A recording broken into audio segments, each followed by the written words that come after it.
So when you play solo queue, it's also for your Mm-hmm. jungler. Look at your jungler. Mm-hmm. When you take the farm, the jungler will share the XP. It will happen at some point, which is fine. Just make sure to like do the second money as well, or the doubles. And when you play solo queue, just take every single farm. Don't skip it. Because now you're level 2, and you don't have your shield. So like you're more vulnerable to get one-shotted. Yeah, I only do that in solo queue primarily because then it's like It's a they bad kind of habit. know, hey, I'm not gonna steal your farm. Let us just like be fair and take our own stuff. Yeah, it's a bad habit. Because some stuff you do on solo queue, you will do in competitive. Okay. Comes down with playing a lot as well. Just keep that in mind. Okay, so we used our X speed, got the berry, and played the middle. Something I noticed from the entire game, correct me if I'm wrong, I think you never use your camera, right? You never. I used it a little. I used it a little whenever I was engaging. I've been trying to develop that, but I should probably use it a lot more. And that's where I got caught there because I wasn't paying attention to the Ninetales coming towards me. Yeah, And so by the time I did, I started to like panic rush do it. like here is just jungle timer. Because you are aggressive here, um, sometimes you can't afford to play greedy because now you don't have any escape tools. Mhm. Because you're not playing focus band, you're not going to survive if someone is coming. Mhm. So taking your side is safer because you already have a good trade. You are being too greedy for top lane side. Mhm. Don't be too greedy. Good trade means as well that you can play more safe for the next time. Okay, so you're going top lane side. Mhm. What I would do here is I would go bot lane side and farm with my teammates on bot. Because realistically, they already scored top lane, right? They already scored top. Mhm. Mhm. Pablos will be gone. You will not do anything in a normal game. So just going bot lane quickly, getting some bits of the farm, and then going to top lane again would be better than staring at your enemies for fun. Okay. So in a normal game, you would just die here.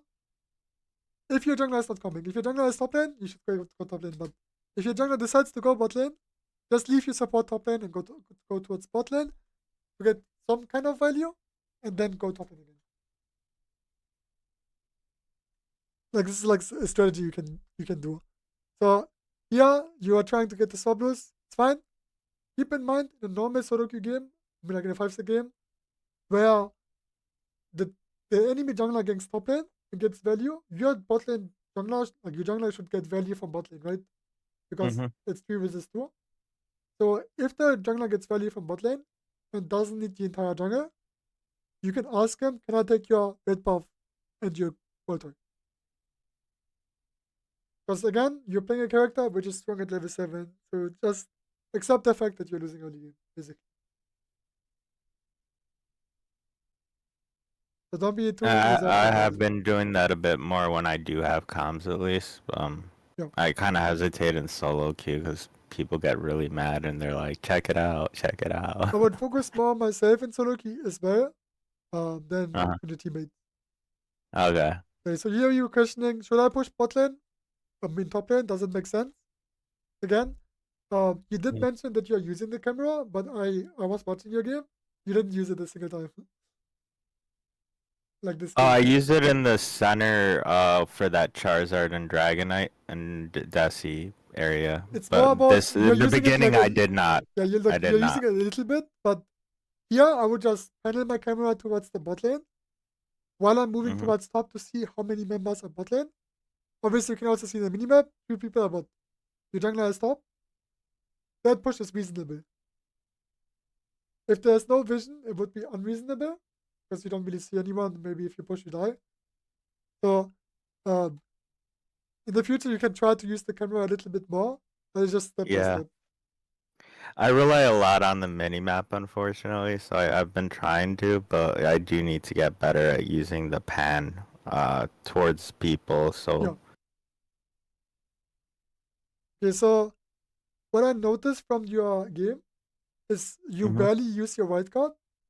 This might be something because you Do you think you want to use white card when you see the enemy?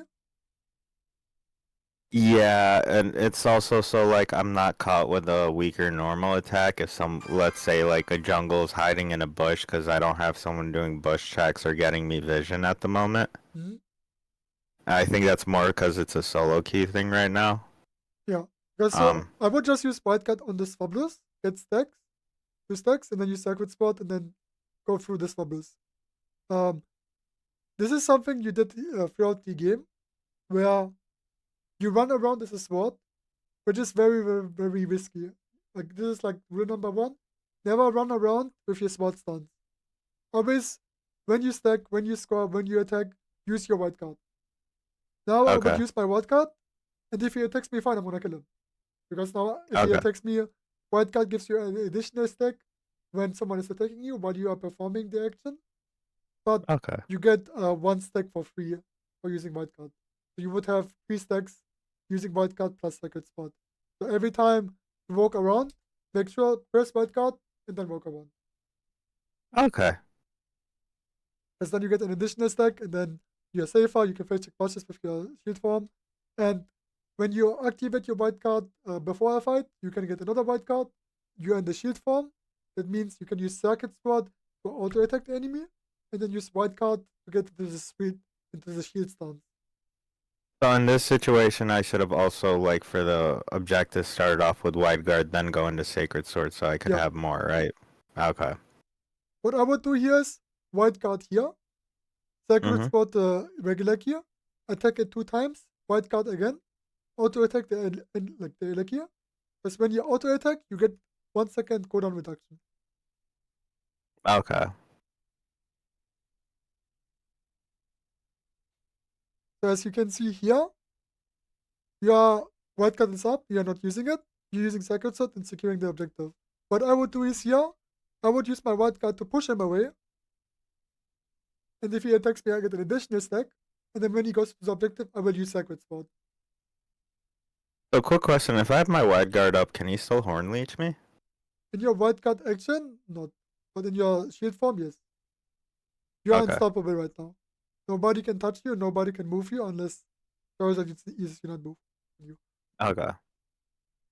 Yeah, you're running around your shield form and you have 1 stack, which is pretty good. I would use Sacred Spot, auto attack, white card now, auto attack it, and then use another Sacred Spot. Okay. So I gotta start using Wide Guard more, pan my camera way more. With Aegislash, it's very important. I'm gonna have a time step for you. Again, you're just running around your shield form. Just have to fix that. Okay, and then this was just like, I'm not sure like what is your macro stance like right now. You don't know where this Fabulous got taken, right? At 8 minutes. But this Fabulous are spawning at like, so here we don't know if they got taken. And now he checked, okay, they got taken. But you can assume in a competitive game they will be taken at 750.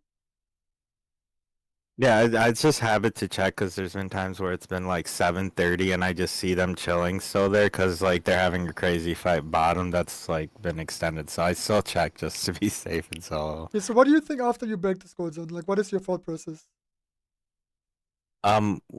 Honestly, I think I should have stayed back there and helped the Ninetales, but then I was seeing the Regieleki, so I thought maybe she could hold him off, and then I could just be sneaky and yeah, that's fine. Like, after you do the objective, what is the next thought process for you? In this situation, I'm seeing how many people are with me, and I'm like, I can't push this in with just 2 people per se, so I was like, let me jungle invade, and then I was gonna head to center after that. Yeah, head to the center, head to this, then you check the blue buff. Yeah, I would just go to my teammate's jungle, take the red buff, and go top lane. Because you being on the blue buff doesn't really do anything, because now we don't have vision on top lane side, so nobody can score. And this Fabulous are spawning at 550 as well. So this is where a lot of people have lack of information or usages of the macro advantage. Just make a plan. After you invade the red buff, you take middle Fabulous. After invading middle Fabulous, you wanna go top lane Fabulous or take the red buff. Yeah, I think that the thing that I guess weirded me out a little on this is like I already have the red buff, so going for a red buff normally for me feels repetitive, so that's why I didn't think that I should go back there, but Yeah, I'll, Aegislash scales really well with XP. So level 7 is your goal, so you're a character, but level 11 is pretty nice. And level 14 is always nice. Okay, so what happened here? We read the fight again. You walk away, like you walk in with a spot form again, which was the point number 1 you wanted to fix. yeah, if I did wide guard, it would have been better.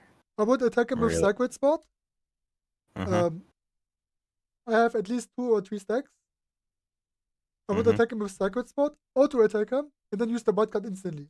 Then I have 3 stacks to heal myself. Then I would just keep attacking them with White Card, as dumb as it sounds, to stay healthy. And then I would use Sacred Spot to stun him, run away, wait for my White Card him again. I would play around his cooldowns than mine. So as you can see, the moment you use White Card, you engage your shield. Just keep in mind that White Card stuns 2 times, and if you angle your shield away from him, you won't be stunning him again. Okay. And the White Card shield also makes you receive less damage from the shield perspective. So if he hits you from behind, it's gonna do more damage. Like from the game as well. Yeah, I actually didn't know I could angle that. I just noticed that once through the recording. And then here, this was the thing about the camera. If you are panning your camera to the objective, you would see the HP bar from the regular key, and then you Mhm. can know if you want to use the like ultimate or not. Because we didn't use the camera, we didn't know how low the HP bar was. So you aimed your ultimate thinking you could secure it, but it was already gone. Yeah.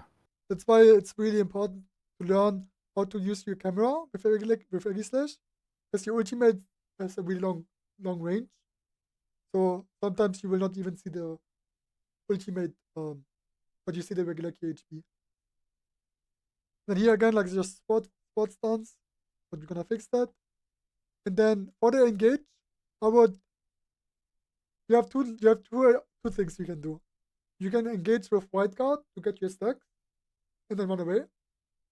Or you can use Sacred Spot auto attack White Guard. What I would probably do is I would use White Guard to see the enemy and then probably Sacred Spot away from the enemies. I'm using the White Guard to Okay. get my stacks. I'm using another Sacred Spot to get my 3 stacks. Then I have 3 stacks. And then if they follow me, I will have 3 stacks to attack them. And then I can use my White Guard again. Because my teammates are Okay. also there. You want to think about, because if you use Sacred Spot into the enemies, you can't escape anymore. You engage, but if you use White Guard, you can escape if you have Sacred Spot. Yep. Also, and if you could go back, do you think it would have been good to start that engagement with my ult? No. Your Okay. ultimate gives you 2 stacks when you execute an enemy. When you execute an enemy or farm, you get stacks from your ultimate. Something you Okay. can note as well.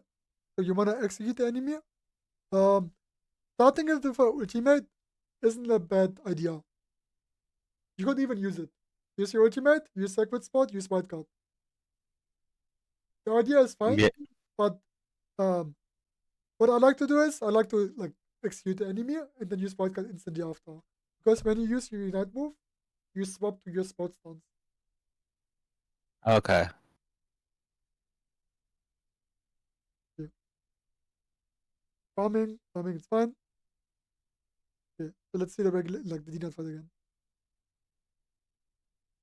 Okay.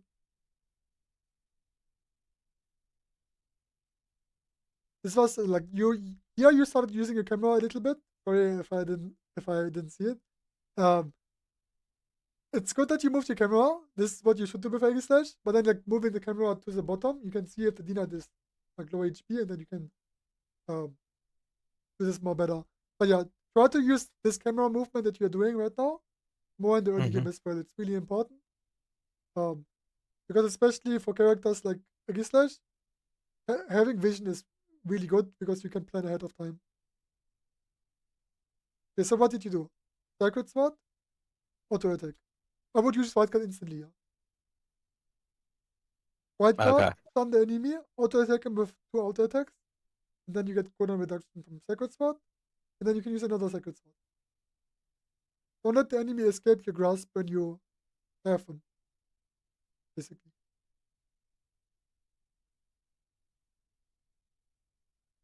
Here, this is just like sword stance.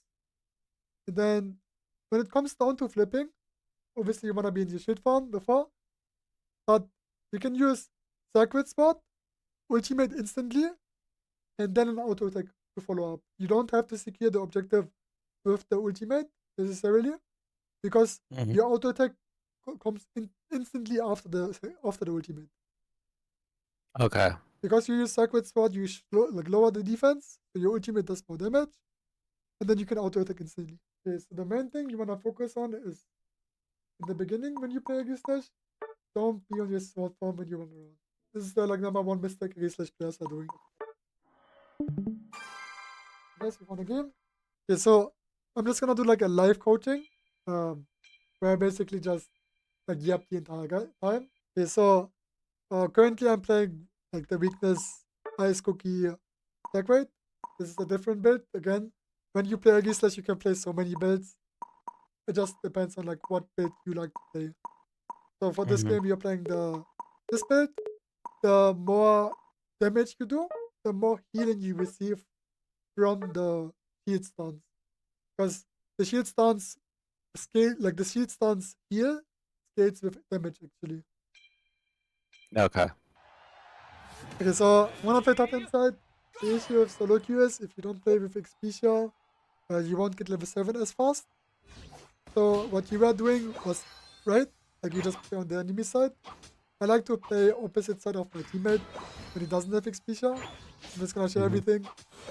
Like if you don't wanna take the farm, just like leave like 1 farm for him or 2 farm. Then he's always gonna be happy. And then I'm gonna look at the camera. Pikachu and Snorlax play aggressor. So I'm gonna hit the farm before the score. And then I can secure the farm when they are coming. If the enemies are coming to you, I wouldn't hit the farm. But because I'm moving my camera to constantly see what my enemies are doing, I know that they are not going to come because they are farming my side. Like this is the best scenario for me. Now I'm just moving the camera again, seeing how much HP this bunny is. I'm gonna try to steal it, but I'm gonna leave because again you don't play focus spend. You're kind of using like potion for the focus spend. It's like the idea behind this build. Just having like a lot of tankiness and damage for your sword stance, but also having potion to like for the focus spend. This cooldown is still pretty good. So what I would do here is I would just use my iron defense, get a stack, don't attack, and then you can go for the small Swablues or big Swablues. I go for the big Swablu this time. Because if you get big Swablu, it's more worth it than having 3 small Swablues. But it's kind of risky. Okay. Level 5. And here's where the spawn cycle comes in time. Spawn cycle is just bottom right, top left. The entire farm will spawn very fast. Because I played on the enemy side and they played on my side. So instead of playing on their side now, they are really strong. I'm just gonna play my side. And you always wanna like activate your iron defense to get another stack and play around the stacks. If your jungler takes your farm and he doesn't leave, I would just take his jungle. I'm not going to play middle Swablues. I would just go for the jungle. If he goes to the jungle, I accept it and just go middle Swablues. Because you don't wanna take your teammate. You just if he doesn't go, he doesn't go. But if he goes, then maybe he can leave. No, because lately I've noticed like if I get too greedy, they'll be like, I'm just gonna stay at spawn and be AFK. So I think the trade was good for me. I got most of the Swablues and I'm almost level 7. Obviously in the normal world your teammates will help you. But in solo queue, your priority is get level 7. I already have 4 stacks. So right now I'm very happy with the game. I don't know where the You got the enemies are. 720 coming up too, right? Yeah, 720 is coming up. I don't know where the enemies are, so I'm waiting. I'm seeing 3 people bot lane. Now I'm gonna engage. Not gonna fight too much. I'm just gonna look for the obviously like, they have Snorlax and Pikachu. So it's a little bit harder. Okay, and I missed that one. Now we're just gonna get our level 7. Our bot lane is kinda dying. I think our Gengar's AFK. But don't get confused. Okay, so we're in the shield form. I'm gonna use my red card. I have 4 stacks already. heal myself on the objective the entire time. And then I would use Sacred Sword and heal myself again. Just keep healing yourself, don't lose HP, and when your enemies are coming, you don't have to necessarily force the objective. I'm hitting the objective to bait them into me, so I can kill them after. And when you hit the white card, second hit, you get another stack. So white card, and then the white card pushes someone, and you get another stack. Just gonna keep hitting. And then when it gets low, I would use white card, heal it, let him do the damage, bait the damage, and then I would use Sacred Sword into securing the farm. And it's always like Sacred Sword plus auto attack. Oh, there's 4 of them. Yeah, obviously if there's 5 There are of 5 them, of them. it's just too much. So I took too much time to get the objective, but just to show you how I would do it. I wouldn't stay in my shield form, sword form. If you stay on your sword form and you fight the regular gear, you're gonna be like 50% HP and not full HP. That's the cool thing about Aegislash. You just stay healthy constantly. And as you can see from the way I'm farming, I'm constantly using my white card. So Sacred Sword, auto attack. When my auto attacks run out, I'm just gonna use my white card to get more auto attacks. Now I have 3 auto attacks, I'm gonna do a lot of damage. Okay, so here you can go top lane side, or you can just go bot lane. Because top lane side is very hard to protect, and my teammates are already struggling. I would just like to destroy at least one goal zone, so I'm able to move more freely. Because if they're in the flux zone, it's gonna be a little bit harder to hit them. Currently, they don't have a jump pad. The jump pad spawns at 5 minutes. So it's a little bit safe to stick here. And now you can decide, do you want to play bot lane or do you want to take the blue buff? So in this scenario, I take the blue buff. And as you can see, I took the damage from the blue buff to get more stacks. So I had 4 stacks to engage on the Greninja. And that's the main thing you want to do with Aegislash. Get your stacks before a fight starts, or get your stacks during a fight, so you can stash the enemy with Sacred Sword and auto attacks. Okay. Here, what I like to do is, I like to efficiently farm, so moving the NDD to the other NDD, and then I'm just gonna use Sacred Sword on both of them. When you hit multiple targets with the Sacred Sword, you get 2 stacks, at least, or not 1. So if you hit only Does 1, that happen with wide guard as well, or no? white card only gives you 2 stacks. Sacred Sword gives you 2 stacks if you hit 2. White card gives you 1 stack. And as you can see, I'm not getting my second stack, right? The second stack you get from pushing an enemy, or someone hits you while you are in the white card animation. So Okay. I'm getting 1 stack, and I'm getting my second stack because I'm pushing him.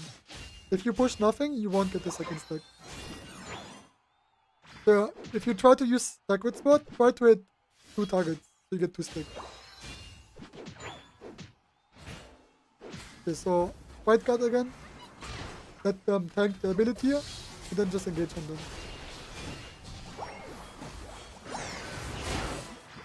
So as you can see, sometimes I'm not using my ult, because I like to be in my shield form. But sometimes you have to force your ultimate, because otherwise you're just gonna die. The key point is gonna be figuring out when is it good to stay on your shield form and when is it good to leave your shield form. And mainly it just, you engage with Sacred Sword and then you use your white card instantly. Okay, now go to my white card.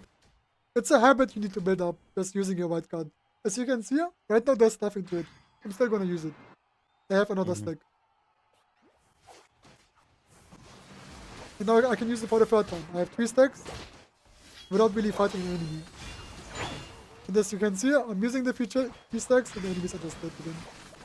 For the late game fight, you wanna mainly focus on how do you want to survive and who do you want to kill. I think the one that is very annoying is gonna be Psyduck, because you can see me. And here is the build. If you have focus band, it's much easier to play against it. Because I don't have focus band, I need to use my white card to stop his PC. I'm gonna go for my level 14. They might flip it and move my camera. Did they do buffs to Phalanx out of curiosity? Because I've been just suddenly seeing him a bit more. Not sure why people are playing Phalanx, but Phalanx is kinda like Tinkaton, but even worse. Yeah, because after they nerfed him, he kind of became like the bottom in my eyes. So just engage again with Sacred Sword, and then White Card instantly again. Mm. Even if you don't want to use White Card, just use White Card. You have nothing to lose. So now when it comes down to a flip, I like using my camera to the top so I can see it, and then I would use Ultimate plus Auto Attack. This is my favorite type of secure. Ultimate, Auto Attack. Because if I don't think my Ultimate gets it, my Auto Attack will get it. But securing the objective of Ultimate is the main goal you wanna do. And then when it comes down to the fight again, Sacred Sword enemies, Auto Attack, White Card. Auto Attack them with White Card, keep Auto Attacking them until you feel safe. They use their abilities, now is the moment to engage. They have no abilities to use on you, and then you can engage on them. And then if you think the Pikachu is gonna engage on you, White Card. Block the damage, get your stacks, Sacred Sword attack him. The main thing is baiting out enemies' abilities and then engaging on the enemy. Not using your abilities on them while you're on the shit farm, which sword farm. Because if you do that, you're just gonna die. The next advanced thing is using your farm to your advantage. So I can use my auto attack on the farm, playing around them, dodging the abilities, and keep using the farm to escape, for example. Using it on the NDD, like it's swatting and then leaving. And I'm using White Card again.